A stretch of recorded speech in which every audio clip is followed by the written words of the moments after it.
Nah ini jadi yang kalian harus perhatikan dengan seksama ya guys ya.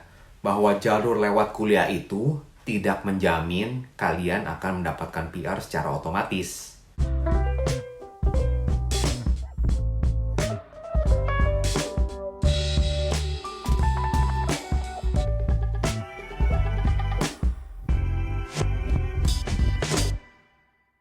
Dalam video kali ini gue mau share ke kalian beberapa cara pindah ke Kanada ya, sesuai dengan pengetahuan gue. Gue lakukan hal ini berdasarkan research atau berdasarkan pengalaman gue pribadi dulu ya. Nah, bagaimana kabar kalian? Gue sebenarnya sangat berharap sekali banyak di antara kalian yang bisa berangkat ke Kanada. Karena jika banyak yang berangkat ke sini, akan menguntungkan bagi kita orang Indonesia yang ada di sini loh guys. Ya contohnya misalkan akan semakin banyak restoran Indonesia yang akan berdiri di sini. Lalu juga dengan banyaknya orang Indonesia, maka jenis bumbu-bumbu Indonesia mungkin akan semakin komplit ya. Karena akan semakin banyak orang yang mengekspor produk-produk Indonesia. Lalu yang ketiga ialah siapa tahu jika semakin banyak orang Indonesia di Toronto atau Vancouver atau di Kanada ya, akan ada direct flight dari Jakarta ke Toronto atau dari Jakarta ke Vancouver. Kan banyak benefitnya untuk kita semua ya. Jangan lupa untuk subscribe, like, and comment, dan juga bantu sebarkan, dan semoga video ini bermanfaat. Beberapa jalur untuk pindah ke Kanada yang gue ketahui, yang pertama itu ialah melalui job offer. Maksud job offer ini ialah kita melamar pekerjaan dari luar Kanada ya. Misalkan kalian ada di Indonesia dan kalian melamar langsung melalui websitenya company, bisa itu secara langsung, atau yang kedua melalui website job ya, contohnya seperti indeed.com ataupun jobbank.ca. Nah di situ kalian coba cari pekerjaan yang dimana sesuai dengan skill kalian, dan memang misalkan dalam job posting itu disebutkan bahwa ya kami akan menerima karyawan dari luar negeri, dan juga mereka menyebutkan di dalam job postingnya LMIA ready. Nah maksudnya LMIA ready ini apa? LMIA itu Labor Market Impact Assessment. Itu adalah sejenis perizinan yang diperlukan oleh employee di Kanada untuk bisa meng-hire orang dari luar negeri ya guys ya. Untuk detailnya ini cukup panjang sehingga kalian harus browse sendiri ya. Nah menurut gua nih kalau lewat yang jalur job offer ini saat ini sangat sulit ya guys ya. Bukan berarti gua mau mengecilkan semangat kalian, tapi gua akan ngomong realitas apa adanya daripada gua memberikan janji-janji surga tapi kenyataannya nanti nggak ada. Ya, job offer ini sangat sulit karena apa? Kita akan bertanding dengan seluruh orang di seluruh dunia yang ingin masuk ke Kanada guys. Jadi nggak gampang. Yang kedua untuk LMIA ini, company harus membayar biaya perizinan yang cukup mahal loh, bisa di atas $1.000. Lalu yang ketiga, company ini juga harus membuktikan bahwa mereka sudah membuka job posting untuk local people, ya, lowongan untuk domestic people, tapi tidak dapat ditemukan orang yang cocok, sehingga mereka harus hire orang dari luar negeri. Tentu saja ini proses yang tidak mudah, bukan? Gue sendiri ada pengalaman ya guys ya dengan teman gue. Teman gue ini nggak perlu gue sebutkan namanya. Dia kerja sudah sangat bagus di salah satu perusahaan IT yang besar sekali di seluruh dunia. Kalau gue sebutkan brandnya pasti kalian semua tahu. Dia sudah pindah dari Jakarta ke Singapura. Nah dari Singapura dia pengen pindah ke Kanada. Nah, perusahaan yang di Kanada sendiri aja lebih prefer untuk mencari orang domestik. Karena kalau mau hire dari Singapura, prosesnya itu ribet dan bisa menunggu sampai 6 bulan. Sedangkan kadang-kadang perusahaan yang di Kanada itu membutuhkan orang dengan cepat ya guys ya. Jadi itu realita yang ada. Bukan berarti kalian nggak usah apply atau stop apply. Keep on trying, keep on searching. Karena kalau kita nggak coba pun, kita nggak pernah tahu. Lebih baik dicoba, walaupun nggak berhasil, terus rajin kirim. Who knows, suatu saat bisa nyangkut. Yang kedua yang gue pernah dengar ialah mengenai program G2G atau Government to Government, ya, di mana ada kerjasama misalkan antara pemerintah Indonesia dengan pemerintah Kanada. Nah ini sesuatu yang menurut gue sudah lama ya tidak terjadi lagi ya antara Kanada dan Indonesia. Nah ini tergantung antara pemerintah Indonesia dengan Kanada ini. Bagaimana nih mereka menjalin kerjasama lagi nggak untuk mengadakan program pemberangkatan tenaga kerja dari Indonesia ke Kanada. Karena ada beberapa daerah di Kanada ini yang memang kekurangan penduduk dan juga kekurangan tenaga kerja ya. Contohnya itu di beberapa daerah seperti di Lamington yang terkenal dengan perkebunan, di mana mereka banyak meng-hire orang dari luar negeri. Jadi gue pernah ke daerah Windsor ya. Windsor itu daerah yang dekat dengan Lamington. Waktu itu gue lagi jalan-jalan bersama istri dan anak. Dan gue melihat di factory outlet di sekitar situ, wah banyak orang dari Lamington ya. Orang-orang perkebunan yang mungkin di weekend mereka mencari hiburannya pergi ke factory outlet. Dan gue lihat di situ banyak orang Meksiko dan orang Filipina. Ya, mereka itu adalah temporary foreign worker. Nah, untuk program G2G ini gue kurang tahu banyak, tapi ada beberapa YouTuber Indonesia yang ada di Kanada telah membuat program G2G ini. Nah, kalian mungkin bisa coba search di YouTube ya, mengenai bagaimana mereka bisa berangkat ya. Karena kalau program G2G ini ada fasilitas khusus dari pemerintah Indonesia dengan pemerintah Kanada, sehingga untuk pemberangkatannya pun dimodalin gitu ya. Nggak perlu pakai modal mandiri. Yang berikutnya ialah berkaitan dengan kalian yang ingin pindah ke Kanada dengan jalur bisnis atau entrepreneur. Program ini dikenal dengan nama Startup Visa. Kalian bisa Google sendiri ya. Kalian tinggal ketik di Google Startup Visa Kanada. Di situ kalian buka yang dari website resminya di www.canada.ca. Dan kalian bisa baca dengan detail ya. Di situ ada requirements-nya apa, persyaratannya apa. Selain membuka bisnis, kalau dari gue baca ya, ada persyaratan lainnya seperti kalau kalian apply Federal Skill Worker atau Express Entry, di mana kalian harus mempunyai nilai standar bahasa Inggris, dan juga kalian harus mempunyai proof of income untuk bertahan hidup selama beberapa tahun pertama. Untuk detailnya, kalian coba cek di Startup Visa di www.canada.ca. Program berikutnya itu ialah bagi kalian yang ingin pindah ke Kanada dengan meng-apply permanent resident. Nah, program ini adalah program yang dulu gue jalankan, cuman skemanya semenjak 2015 itu sudah berubah. Program ini namanya Federal Skill Worker, di mana kalian akan di-assess berdasarkan skill kalian ya. Faktor-faktor yang mempengaruhi skill kalian itu apa aja? Yang pertama, umur. Umur kalian masih produktif atau tidak. Lalu yang kedua ialah edukasi. Semakin tinggi edukasi kalian, akan semakin tinggi poinnya. Lalu juga faktor pengalaman kerja. Semakin banyak pengalaman kerja kalian, akan semakin tinggi poinnya. Tapi pengalaman kerjanya harus sejalan ya.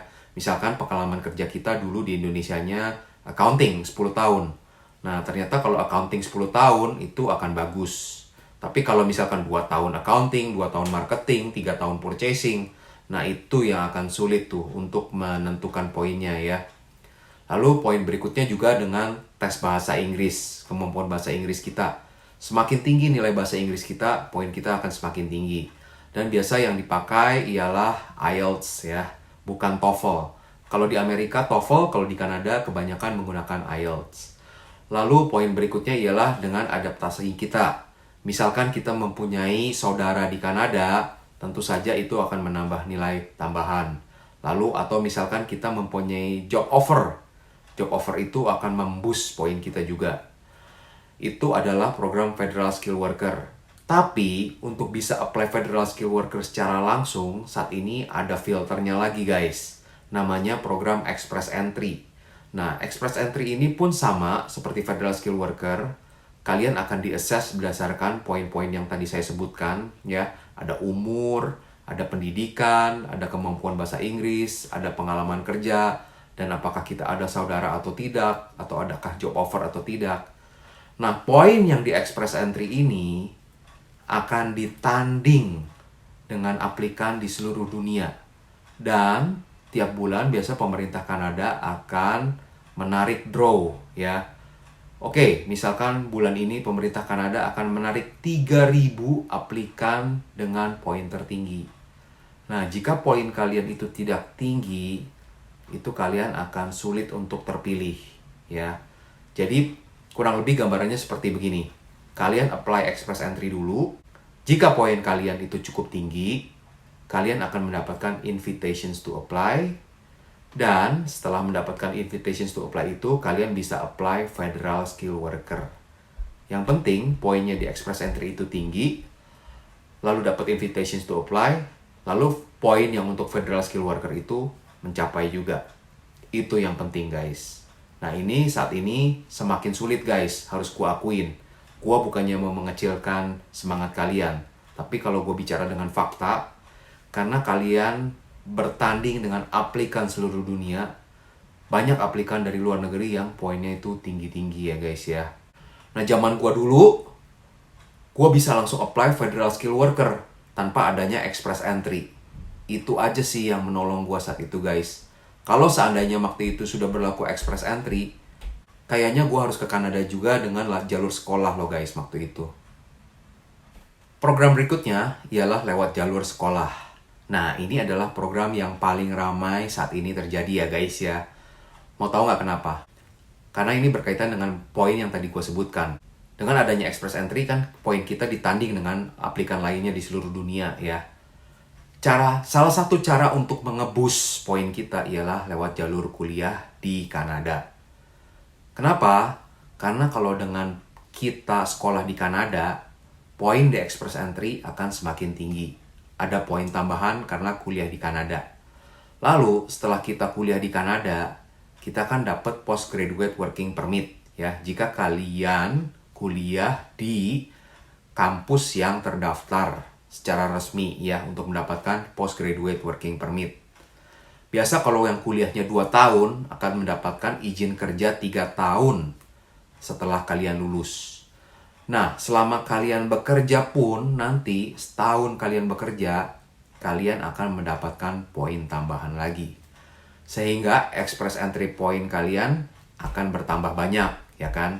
Jadinya chance atau kemungkinan besar untuk mendapatkan invitations to apply itu semakin tinggi, guys. Nah, setelah itu jika kalian mendapatkan invitations to apply, kalian itu kan statusnya sudah lulus dari Canadian School. Lalu yang kedua, kalian juga mempunyai pengalaman kerja di Kanada. Kalian apply-nya nanti bukan Federal Skill Worker lagi kemungkinan. Kalian akan terpilih untuk masuk dalam kelas Canadian Experience. Ya, kurang lebih seperti itu gambarannya guys. Nah ini jadi yang kalian harus perhatikan dengan seksama ya guys ya. Bahwa jalur lewat kuliah itu tidak menjamin kalian akan mendapatkan PR secara otomatis. Kalian akan terbus poinnya, bukan mendapatkan PR secara otomatis. Tetap kalian harus apply permanent resident nantinya. Jadi itu konsep yang kalian harus perhatikan dengan seksama guys. Oke guys, program berikutnya yang kalian mungkin banyak sering dengar saat ini yang lagi ngetren itu namanya AIPP ya. Ini adalah namanya Atlantic Immigration Pilot Program. Gue sebenarnya kurang tahu terlalu banyak mengenai program ini. Kalian bisa cek sendiri di www.canada.ca, cari aja yang bagian Atlantic Immigration Pilot Program ini. Kalau dari yang gue baca, persyaratan untuk bisa apply AIPP ini ialah kalian harus mendapatkan job offer dari employer yang ada di daerah Atlantic Province. Atlantic Province ini adalah provinsi yang berada di daerah sebelah timur Kanada ya guys ya. Seperti Nova Scotia, New Brunswick gitu ya. Itu kan berada di eastern area. Dan memang kendala mereka saat ini ialah mereka kekurangan penduduk guys. Nah keunggulan dari program ini, kalau dari yang gue baca itu ialah ada program untuk mereka yang NOC levelnya itu C. Artinya skill levelnya itu nggak usah terlalu tinggi. Mereka juga bisa apply Atlantic Immigration Program ini. Nah, kembali, problemnya itu ialah mendapatkan job offer. Tidak mudah untuk mendapatkan job offer langsung dari Kanada ke Indonesia ya guys ya. Dan kalian harus berhati-hati karena banyak sekali penipuan yang terjadi saat ini.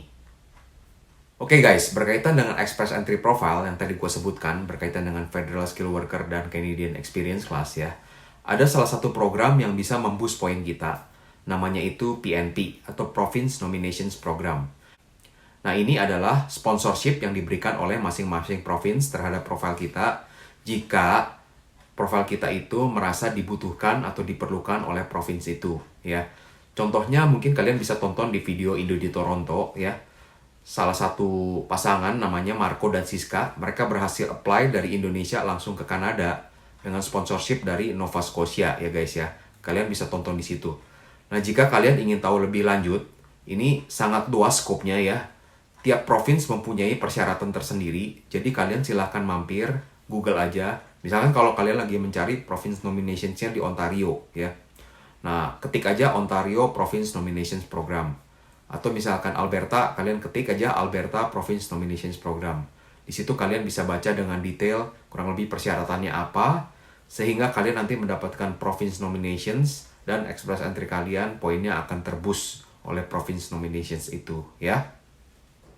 Nah guys, untuk program yang terakhir ini nggak berlaku untuk semua orang.